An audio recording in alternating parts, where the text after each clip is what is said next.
My third friend at the table smiled in silence. In silence is the way Mindy does everything. She has a speech sound disorder, which means she can't make certain language sounds the right way. Fish sounds like fis, and that's only the tip of the iceberg.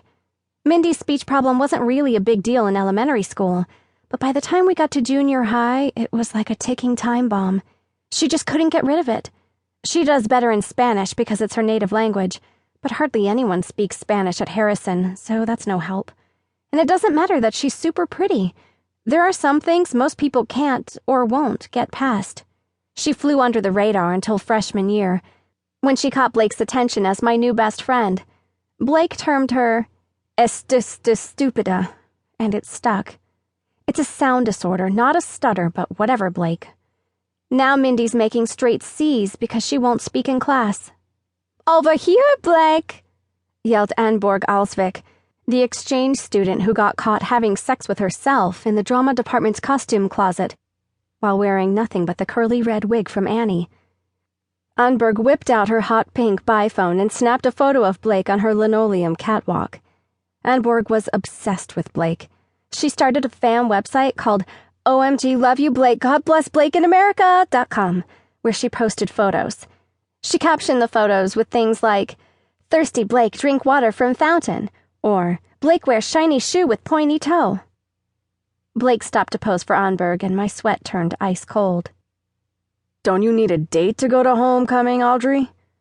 Nagit was asking as Blake tucked her chin and pouted at Anborg. Aiden fidgeted with his binder. A flush crept over the skin near his inky hair.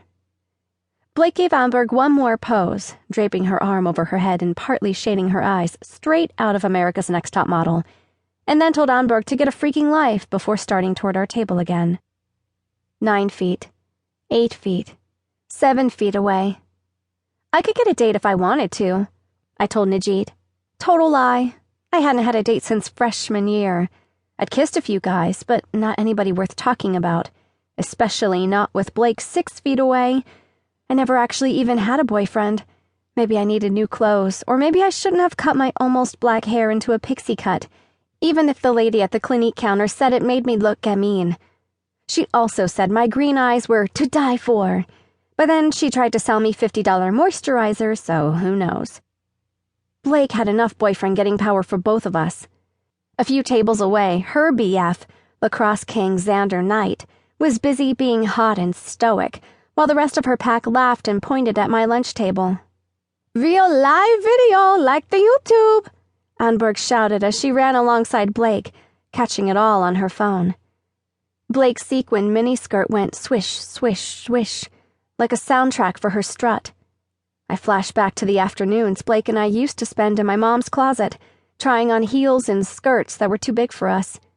We used to stage fashion shows in my parents' bedroom, and my mom would pretend to judge the looks, like on Project Runway. Xander turned to watch Blake. Mindy's and my shared Xander Knight obsession meant we'd memorize the golden flecks that sparkled in his hazel irises. I felt my stomach twist for the split second he caught my glance before looking away, like I didn't exist. In junior high, Xander was the kid who wore the same clothes 3 days in a row, clammed up when a teacher called on him, and played by himself at recess. I was always super nice to him because the other kids weren't, but then he outgrew me, literally, by sprouting 7 inches and growing muscles and chiseled features. He still wore the same clothes too often, a variation on broken-in corduroys and a vintage t-shirt, but he wore them so well no one gave a crap.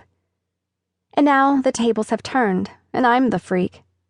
Xander settled his glance on Anborg, who was yelling, "Every person, check out OMG Love You Blake, God Bless Blake in America.com for real-time video," as she jumped over books and bags to get her footage. Within seconds, there were dozens of eyeballs darting between Blake and me from all across the cafeteria. Someone help me. The clicking sound from Blake's kitten heels stopped. She flicked a lock of jet black hair over her shoulder. Then she jutted out her hip and leaned forward with both hands against the table. Every part of Blake was tanned and toned, even her boobs, like Jennifer Aniston or Jessica Rabbit. The heady floral scent of her tuberose perfume wafted in the air between us. We stared at each other. Najit was the first.